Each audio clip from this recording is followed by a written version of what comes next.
नमस्कार, मी Shyam Pawar over to you मध्ये आपलं स्वागत करतो. आज आपल्यासोबत एक असं अष्टपैलू व्यक्तिमत्व आहे जो वेगवेगळ्या प्लॅटफॉर्मवर वेगवेगळ्या भूमिकेमध्ये असतो. तो कधी शेफच्या भूमिकेत असतो, कधी न्यूट्रिशनिस्टच्या भूमिकेत असतो, कधी तो मॉडेल, क्रिकेटर आणि सगळ्यात महत्त्वाचं म्हणजे तो बिझनेसमनच्या भूमिकेत असतो. मी स्वागत करतो SR caterers and event management private लिमिटेडचे संचालक शेफ श्री संदीप सोनार. नमस्कार शेफ संदीप सोनार. नमस्कार. ओव्हर टू यू मध्ये आपलं स्वागत आहे. Thank you so much. संदीप, ही श्रेया वेंचर्स यांच्याकडून ही छोटीशी भेट. संदीप, मला तुला विचारायला आवडेल की 2023 साली जागतिक कीर्तीचे शेफ यांनी नाशिकमध्ये जो मिलेटला प्रमोट करण्यासाठी मोठा इव्हेंट केला होता, तर त्यामध्ये तुझी भूमिका काय होती आणि तू कसा असोसिएट झाला? मला नक्कीच सांगायला आवडेल. आमचे जे मित्र आहेत मंदारजी जोशी यांचे विष्णू मनोहरांशी रिलेशन आहे आणि शेफ विष्णूजी मनोहर हे आदल्या दिवशी आम्हाला त्यांच्या घरी भेटले आणि आमचं इंट्रोडक्शन झालं एकमेकांशी. आणि योगायोग असा होता की नाशिकमध्येच तो त्यांचा वर्ल्ड रेकॉर्ड होणार होता. जो 4000 किलोची जी भगर बनवायची होती ती एका डेक्चीमध्ये, एका कढईमध्ये ती बनवायची होती. तर त्यांनी मला आवर्जून आमंत्रण दिलं आणि त्याचा मी पुरेपूर फायदा घेतला आणि दुसऱ्या दिवशी सकाळी त्यांच्या मदतीला तिथे हजर झालो. तर त्यांच्या अनुभवाचा एक फायदा मला नक्कीच झाला. आम्ही सोबत स्टेज शेअर केलं आणि 4000 किलोची जी भगर, एक मसाला भगर जी बनवली होती, ते पर्टिक्युलर जे वर्ष होतं ते मिलेट इयर म्हणून मोदीजींनी घोषित केलं होतं. आणि मिलेटची जी स्पेशालिटी आहे की फायबर्सचा इंटेक होणं गरजेचं आहे. आपल्या शरीराच्या पौष्टिकतेचा भाग म्हणून म्हणा किंवा गॅस्ट्रो इंटेस्टायनल ट्रॅक क्लीन ठेवण्यासाठी आपल्या बॉडीला फायबर्सची आवश्यकता असते. तर मोदीजींनी ते भारतात हे मिलेट इयर म्हणून घोषित केलं होतं की ज्याचं प्रामुख्याने भारतामध्ये, आपल्या देशामध्ये त्याचं कन्झम्पशन आणि प्रोडक्शन हे दोन्ही चांगल्या प्रमाणात होतं. तर त्या निमित्ताने हा एक इव्हेंट होता आणि 4000 किलोची भगर जी एका डेक्चीमध्ये बनवून ती डिस्ट्रीब्यूट पण केली होती. लोकांनी त्याचा आस्वाद सुद्धा घेतला होता आणि त्यांच्या सोबत तिथे काम करण्याची संधी मिळाली आणि खूप काही शिकायला मिळालं. विष्णू मनोहर बरोबर तर तू काम त्यांच्याबरोबर केलंच, पण त्याच्याबरोबर संजीव कपूर बरोबर पण तुला खूप जवळून त्यांच्याबरोबर स्टेज शेअर करण्याचा किंवा त्यांच्याबरोबर काम करण्याचा तुला अनुभव आहे. तर तू त्याबद्दल काय सांगशील? जेव्हा मी केटरिंग कॉलेजला होतो तेव्हा माझं पहिलं ट्रेनिंग जे होतं ते शेफ संजीव कपूर यांच्यासोबत झालं. आणि सेंटर हॉटेलला जुहू बीचचे ज्यावेळेस भारतीय हॉटेल निगमच्या अंडर होतं, जे नंतर ट्युलिप स्टार म्हणून जे टेक ओव्हर केलं होतं वेलकम ग्रुपनी, पण ते पूर्वी सेंटर जुहू बीच होतं आणि तिथे शेफ संजीव कपूर हे कॉर्पोरेट शेफ होते सेंटर ग्रुपचे. तर त्यांच्यासोबत त्यांना अगदी जवळून बघण्याचा तो योग होता आणि त्यांच्यासोबत काम करण्याची संधी मिळाली. त्यांना अगदी जवळून बघितलं. त्याच्यानंतर सगळ्यांना माहितीच आहे की ते एक मास्टर शेफ म्हणून त्यांनी नावलौकिक मिळवला आणि ते त्यांची जगभरात ख्याती झाली. नंतर काही वर्षांनी असा योग आला की ते नाशिकला त्यांचा एक इव्हेंट ऑर्गनाईज करायची संधी होती. तो आपलाच व्हेन्यू आहे नभांगण लॉन्स, तिथे आपण एक ऑर्गनाईज केला होता. आणि शेफशी चर्चा केल्यानंतर त्यांना त्या जुन्या गोष्टी सगळ्या आठवल्या, सेंटॉरचं वातावरण, कल्चर, आणि त्यांनी खूप चांगला वेळ दिला. म्हणजे एक दिवस त्यांच्याबरोबर परत एकदा गप्पा टप्पा करण्याची संधी मिळाली आणि त्यांचं लाईव्ह कुकरी शो देखील आपण ऑर्गनाईज केला होता आणि त्यानिमित्ताने परत एकदा नाशिककरांना त्यांचा कुकरी शो लाईव्ह बघण्याची संधी या ठिकाणी मिळाली. बढिया. त्यावेळेस असं झालं की पूर्ण नाशिक लोटलं होतं. पहिले ज्युपिटरला त्यांना उतरवलं होतं, त्याच्यानंतर इकडे नभांगणला. तर भरपूर लोकांनी त्यांच्यासाठी काय काय बनवून आणलं होतं. भरपूर महिला वर्ग तिथे होता आणि सगळ्यात विशेष म्हणजे मला आमचे मित्र आहेत विशालजी वावरे, हे कोंडाजीचे ओनर आहेत. तर शेफनी मला कानात सांगितलं की संदीप मेरे को नासिक से 2 किलो कोंडाजी का चिवडा मॅनेज करके देतो. तर ती एक नाशिककरांसाठी एक अभिमानाची गोष्ट आहे असं म्हणायला लागेल. बढिया. मला आठवतं तू सचिन पिळगावकरांबरोबर एक फोटो शेअर केला होता फेसबुकवर, तर त्याबद्दल काय सांगशील? आमचे एक क्लायंट आहे शहाणे साहेब, त्यांचे चिरंजीव हे फिल्म इंडस्ट्रीशी जोडले गेलेले आहेत आणि त्यांच्या फंक्शनमध्ये हे आधीच पूर्वकल्पना आली की सचिनजी तिथे येणार आहेत. तर आमची पूर्ण टीम गीता लॉन्स येथे त्यांचं स्वागत करण्यासाठी तयार होती आणि ठरल्या वेळेप्रमाणे सचिनजी तिथे आले. सचिनजींनी प्रत्येक स्टॉलवर जाऊन सगळं काय काय फूड स्टॉल्स आहेत, लाईव्ह काउंटर्समध्ये काय आहे, मेन कोर्समध्ये काय आहे, हे सगळं स्वतः चेक केलं. त्यांना मी स्वतः सगळं जाऊन तिथे दाखवलं. त्यांनी काही रेसिपीज विचारल्या, त्या एक्सप्लेन केल्या त्यांना आणि नंतर त्यांना आपण टेबलवरती कोर्स बाय कोर्स सगळी सर्व्हिस दिली आणि त्यांनी आवर्जून माझं नाव विचारलं, कार्ड मागून घेतलं आणि त्यांचे काही शब्द असे कायम स्मरणात राहतील अशी त्यांनी मुक्त कंठाने तारीफ केली. त्यांनी सांगितलं की मी 8 दिवस दुबईत होतो, त्याच्यानंतर 3-4 दिवस मी अबुधाबीत होतो आणि भारतीय जेवणासाठी, इंडियन फूडसाठी मी तरसलेलो होतो आणि आता मी इथे आलोय तिथून आणि तिथून आल्यानंतर इतकं सुंदर जेवण मला मिळालं आणि कुठल्याही प्रकारच्या, एवढे लग्न मी आजपर्यंत अटेंड केले, कुठल्याही लग्नात अशा टाईपचं जेवण मी, इतकं चांगलं जेवण मी कधीही घेतलेलं नाही अशी त्यांनी तारीफ केली होती. संदीप, मला सांग, एक तर तू न्यूट्रिशनिस्ट आहेस आणि दुसरी बाजू अशी की तू लोकांना विविध समारंभात लज्जतदार पोटभर जेवू घालतो. मग ह्या दोन्ही गोष्टींना तू कसा काय न्याय देतो? आता कसं आहे की न्यूट्रिशनिस्ट मी नंतर झालो.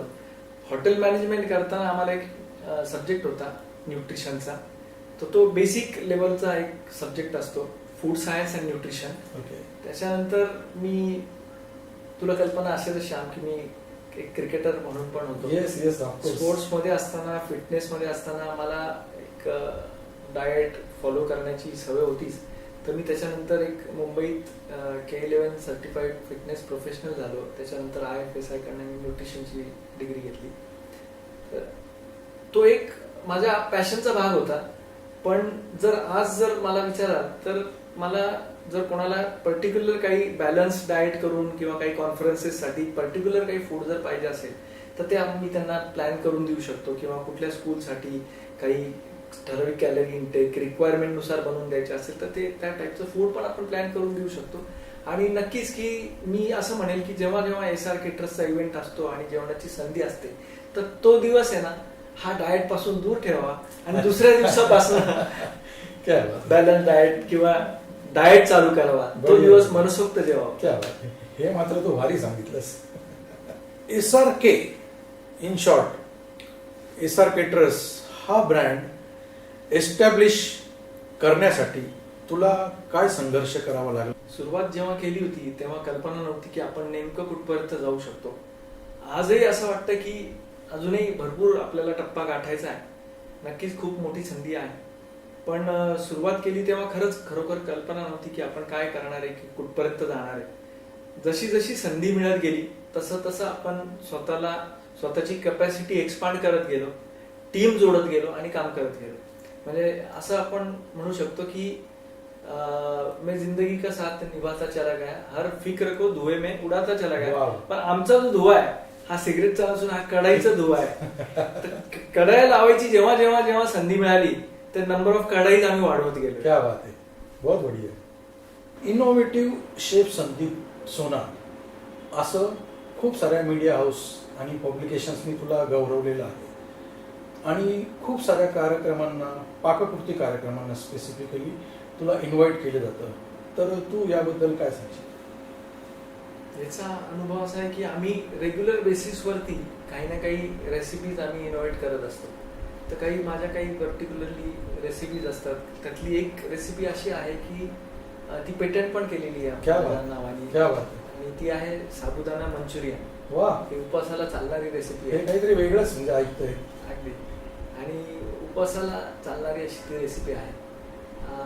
मी माझे काही क्लायंट्स आहेत त्यांना जेव्हा उपवास नसतो तरी सुद्धा ते त्या दिवशी सुद्धा ते मागवतात, आज आम्हाला साबुदाणा मंचुरियन खायचंय. म्हणजे अशा काही रेसिपीज आहेत. जसे उपवासाच्या काही रेसिपीज मध्ये पपाया कटलेट असो किंवा बटाटा कचोरी असो, शाही रताळा असो, हे अशा आमच्या बऱ्याच साऱ्या, हे एक उपवासाचं उदाहरण झालं. अच्छा. पण असे बरेचसे फ्युजन रेसिपीज Innovation असे तो करत राहतो. बरेचसे इनोव्हेशन्स आहेत जे डे टू डे बेसिसवर करत असतो. आता रिसेंटली एक कुकरी शो आमचा पंचवटीमध्ये झाला. Yes yes. मसरूळ ला तिथे एक नवज्योती महिला मंडळ म्हणून त्यांच्या संपर्कात येऊन आम्ही तो एक त्यांच्या सानिध्यात येऊन एक कुकरी शो ऑर्गनाईज केला.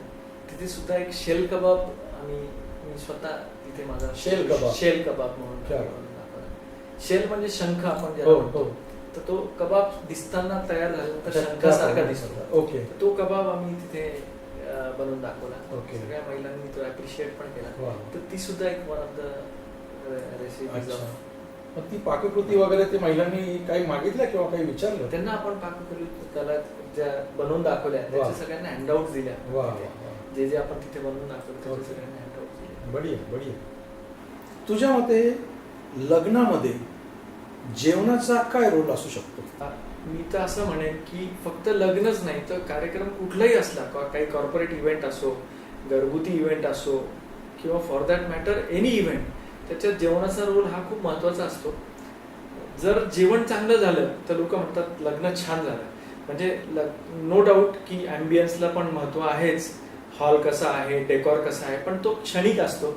पण जेव्हा जेवणातनं माणूस जेव्हा तृप्त होतो तेव्हा लोक लॉंग लास्टिंग मेमरीज तिथे घेऊन जातात आणि ते लग्न किंवा तो इव्हेंट अविस्मरणीय होतो आणि लोक कायम ते चांगल्या मेमरीज कॅरी करतात.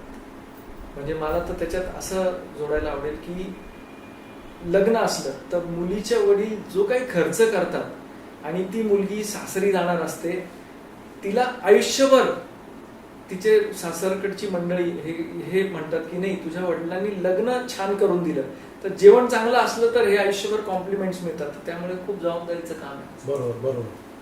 संदीप, तू आत्ताच उल्लेख केला डेकोर, प्रेझेंटेशन. तर ह्या सगळ्या वेगवेगळ्या लग्न असेल, वेगवेगळे समारंभ असेल, तर प्रेझेंटेशनचा रोल काय असतो आणि किती महत्वाचा असतो? माझ्या मते प्रेझेंटेशन हा सगळ्यात महत्वाचा पार्ट आपण म्हणू शकतो. कारण की आम्ही असं म्हणतो की माणूस हा आधी डोळ्यांनी जेवत असतो. ओके. जिभेचा नंबर हा नंतरचा असतो. बरोबर बरोबर. त्यामुळे आधी जर असं वाटलं की आपण इथे जेवू शकतोय, हे छान वाटतंय, दिसायला सगळं छान छान वाटतंय, माणसं चांगली आहे, त्यांचा युनिफॉर्म चांगला आहे, ॲम्बियन्स चांगला आहे, फूड डेकॉर चांगलं आहे, कटलरी क्रॉकरी चांगली आहे, तर माणसाची तिथे जेवायची इच्छा होते. त्यामुळे माणूस हा आधी डोळ्याने जेवत असतो. आता ह्याच्यामध्ये एक मला आठवण सांगावीशी वाटते की एक पाककृती स्पर्धा होती. तिथे मला जज म्हणून बोलवलं होतं. तिथे 542 म्हणजे जवळजवळ 550 महिलांनी पार्टिसिपेट केलेलं होतं. आता तिथे मला जाऊन टेस्ट करायची वेळ आली होती. संधी होती, वेळ आली होती. ओके. आणि कुठलाही माणूस 542 घास हे टेस्ट करू शकत नाही. ते आपल्या आवाक्याच्या बाहेरची गोष्ट आहे. तर ते काय करायचं, कसं जजिंग कसं, आणि 3 नंबर काढायचे. 542 मधले 3 नंबर टेस्ट करून कसे काढणार. तर माझ्यासोबत तिथे एक जज होते. त्यांनी टेस्ट करायला चालू केलं आणि 550 बाईट नंतर त्यांनी सोडा मागवायची वेळ त्यांच्यावर आली होती. तर मी फक्त बघत गेलो आणि मी काय केलं, शॉर्टलिस्ट केले. 30-35 लोक शॉर्टलिस्ट केले महिलांना की बघ फक्त प्रेझेंटेशनच्या बेसिसवर. आणि त्याच्यानंतर मी ते फक्त 30 लोकांना टेस्ट करून ते नंबरिंग केलं. कारण की माझ्या दृष्टीने प्रेझेंटेशनला ॲटमोस्ट इम्पॉर्टन्स आहे. हा खूपच छान वेळ होता मला असं म्हणावं. वडील बँकिंग क्षेत्रामध्ये असताना तू बिझनेसकडे कसा काय वळलास आणि त्यातल्या त्यात केटरिंग ह्या व्यवसायाकडे कसा काय वळला? बालपण माझं इगतपुरीत गेलं. माझा जन्म इगतपुरीचा आहे. इगतपुरीत असताना इगतपुरीत मेन रोडला भरपूर मारवाडी कम्युनिटीचे दुकानदारी आहे आणि वडिलांचे पण भरपूर मारवाडी मित्र आहेत. माझ्या शाळेत माझे वर्गमित्र हे पण भरपूर मारवाडी होते आणि मारवाडी लोक आपल्याला माहिती की ते बिझनेसमध्येच असतात. बरोबर. कुठे ना कुठे हे बघितलं होतं की वडिलांना महिन्यातनं एकदा पगार मिळतो आणि मारवाडी लोक रोज गल्ल्यात पैसे मोजतात. तर असं वाटत होतं की यार महिन्यातनं एकदापेक्षा रोज काही ना काही पैसे येणं गरजेचं असतं. आणि कुठे ना कुठे मनात होतंच की आपल्याला पुढे जाऊन बिझनेसच करायचा. आणि एक निर्धार असा पक्का केला कुठेतरी की आपल्याला पगार घेणार नाही तर पगार देणारा बनायचं. हे करताना माझी एक पॅशन होती. साधारणपणे मी 6वी असेल त्यावेळेस आमच्याकडे आमच्या एक आजी आल्या होत्या, म्हणजे आमच्या आजींची बहीण, वडिलांची मावशी. घरी दुसरं कोणीच नव्हतं, आजींना बरं नव्हतं. आणि एका ठिकाणी एका कार्यक्रमात मी एका व्यक्तीला भजी बनवताना बघितलं होतं. हो. तर मी सहज त्यांना म्हटलं की मी तुमच्यासाठी काहीतरी खायला बनवतो, आणि मी ती कांदा भजी त्यांना बनवून दिली. त्यांना ती खूपच आवडली. त्या दिवशी मला स्वतःला आविष्कार झाला की आपण आय कॅन डू इट, मला हे जमू शकतं. आणि मग हळूहळू कधी खिचडी, कधी भजी, असं ते 6वी-7वी पासून चालू झालं. इंटरेस्ट वाढत, म्हणजे फ्राय पॅन हातात आला तेव्हापासून. ओके. आणि मग हळूहळू ती आवड निर्माण झाली. शाळेमध्ये मी चांगलं करायचो, पहिल्या 3 नंबर असायचा. त्यावेळेस कल्चर असं होतं की ज्याला मार्क चांगले पडले तो मेडिकल किंवा इंजिनिअरिंगला जायचा. बरोबर.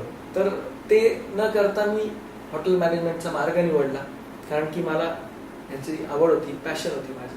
आणि हॉटेल मॅनेजमेंट केल्यानंतर सुद्धा आमचे जे हॉटेल मॅनेजमेंटचे जे स्टुडंट्स असतात, जे ग्रॅज्युएशन करतात, ते बहुतेक क्रूज लायनर्सवर फॉरेन कंट्रीजमध्ये जातात, 5 स्टार कल्चरमध्ये जाऊन काम करतात. मी सुद्धा काही वर्ष केलं, पण माझ्या डोक्यात एक पक्क होतं की आपल्याला पुढे जाऊन बिझनेसच करायचा आहे. आणि मग मी अचानकपणे संधी येतात मी केटरिंग क्षेत्राकडे वळालो.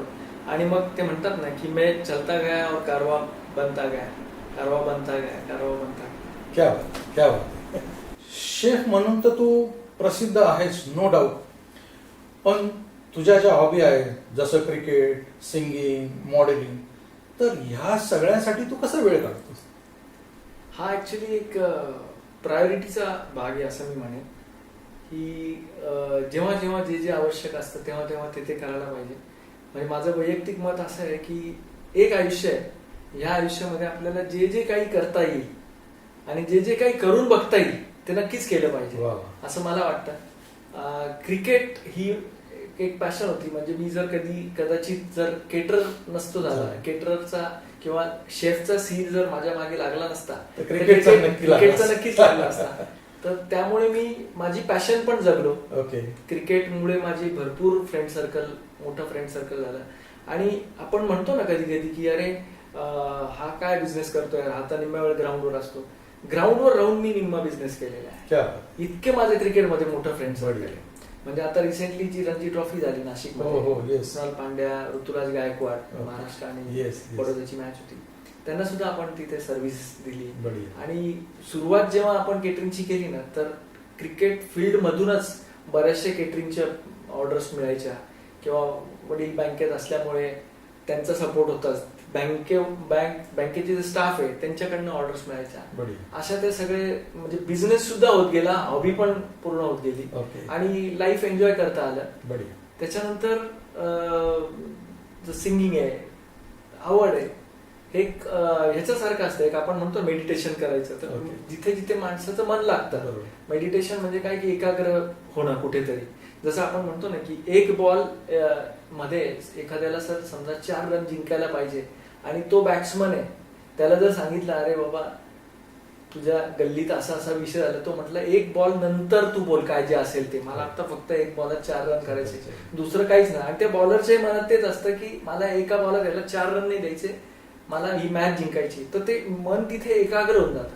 तसंच सिंगिंगनी एकाग्र होतं, खेळण्यानी माणसाचं मन एकाग्र होतं. त्यामुळे एक सॉर्ट ऑफ मेडिटेशन म्हणून पण आहे ते. म्हणजे तू त्या ठिकाणी ज्यावेळेस असतो त्यावेळेस तू बाकीच्या गोष्टी विसरलेला असतो. डेफिनेटली त्याच्यावर तुझा जो फोकस असतो. 100%. तसंच आपण कुठे फिरायला जातो, आपल्याला एक ब्रेक हवा असतो, तो एक त्यानिमित्ताने एक ब्रेक मिळतो. आपण कुठे टुरिस्ट डेस्टिनेशनला गेलो, मॉडेलिंगची संधी मिळाली, मॉडेलिंग करून बघितली, कसं वाटतं, काय वाटतं, रॅम्प करून बघितलं, मजा आली. लाईफ मध्ये करून बघायचं, न केल्यानंतर ती मजा जी काय असेल ती कळणारच नाही. करून बघायचं, करायला काय हरकत आहे. सुंदर सुंदर. तर आपण म्हणतो ना की आयुष्यात एकच आहे, सगळं ऑलराऊंडर व्यक्तिमत्व बनणं. जसं आता क्रिकेटमध्ये मी ऑलराऊंडर आहे, मी I use to bowler who can bat a bit. तर सगळं करून बघितलं. तसंच मी आयुष्यात पण मला असंच वाटतं की सगळं करून बघितलं पाहिजे. असं म्हणतात ना की लग्न करून बघायला पाहिजे. म्हणजे म्हणतात ना की शादी का लड्डू खाया तो भी पछताए, ना खाया तो भी पछताए. असं खाऊन पस्तावायला काय हरकत आहे, असं मला वाटतं या ठिकाणी. वा. आणि ऍज फार ॲज जसं तू बोलला की तू न्यूट्रिशन किंवा डाएट किंवा फिटनेस ह्या गोष्टींना कसा वेळ देतो, तर हा प्रायोरिटीचा भाग आहे. मला असं वाटतं की आपण जसं खातो ना तसं आपण दिसत असतो. बरोबर. तर एक व्यक्तिमत्व जे आपण पहिलं इम्प्रेशन आपण म्हणतो ना, तर ते वाटतं की नाही आपण चांगलं दिसलं पाहिजे. बरोबर. येत्या 5 वर्षामध्ये तू स्वतःला कुठे बघतोस किंवा काय गोष्टी तुला कराव्याशा वाटतात येत्या 5 वर्षात? माझा एका गोष्टीवर विश्वास आहे की काहीतरी करून बघितलं पाहिजे. नेहमी ना क्रिया करण्यावर माझा भर असतो. म्हणून मी नेहमी सांगतो की नोईंग इज नॉट इनफ. जसं की व्यायाम करणं खूप इम्पॉर्टंट आहे, सगळ्यांना माहिती असतं, पण करतात किती जण? येस. फार कमी लोक करतात. 2-5% लोक करत असतात. बरोबर. मी एखादी गोष्ट जर नवीन काही शिकलो ना तर ती अंमलात आणायचं, इम्प्लिमेंट करण्यावरती भर देत असतो. तर जे जे नवीन अपग्रेड करण्यासारखं आहे ते आणायचं आणि ते करत राहायचं. जसं मगाशी पण मी म्हटलं की करून बघायला पाहिजे. आपल्याला आयुष्य एकच आहे, करून बघायला पाहिजे. बरोबर. आणि त्याच्यानेच आपल्याला कुठेतरी काहीतरी क्लिक होत असतं, काहीतरी नवीन गोष्टी हाताला मिळत असतात. तर नक्कीच करून बघितलं पाहिजे. SR केटरर्सला आता या लेवलला ब्रँड आपला एस्टॅब्लिश आहे की लोक आपल्यावर विश्वासाने जबाबदारी सोपवतात आणि आपण ती पूर्ण आपल्याला तन मन धनाने आपण ती त्यांना त्यांचं कार्य निभावून नेण्याचा प्रयत्न करत असतो आणि ते आपल्यावर विश्वास ठेवून आपल्याला काम देत असतात. तर पुढच्या काही वर्षात नक्कीच माझी पूर्ण टीम एका लेवलला असेल. आत्ताच आमचे बरेचसे लोक आता सेटल झालेले आहेत आणि पूर्ण टीमला आपण घेऊन चाललोय. तर देवाकडे माझी नेहमी मागताना मी माझ्या स्वतःचं काहीच मागत नसतो. बरोबर.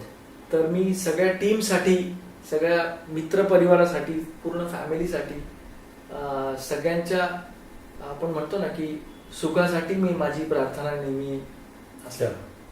Thank you very much Sandeep. Over to you मध्ये तू आलास आणि इतक्या छान दिलखुलास गप्पा मारल्या त्याबद्दल मनपूर्वक आभार. थँक्यू सो मच श्याम, मला ओव्हर टू यू मध्ये बोलवलं आणि मला सन्मान दिल्याबद्दल. तर आज आपण शेफ श्री संदीप सोनार यांच्यासोबत चर्चा केली. आजचा एपिसोड आपल्याला कसा वाटला या संदर्भात आम्हाला कमेंट बॉक्समध्ये तुमच्या प्रतिक्रिया नक्की कळवा आणि हो, सबस्क्राईब करायला विसरू नका. Over to you.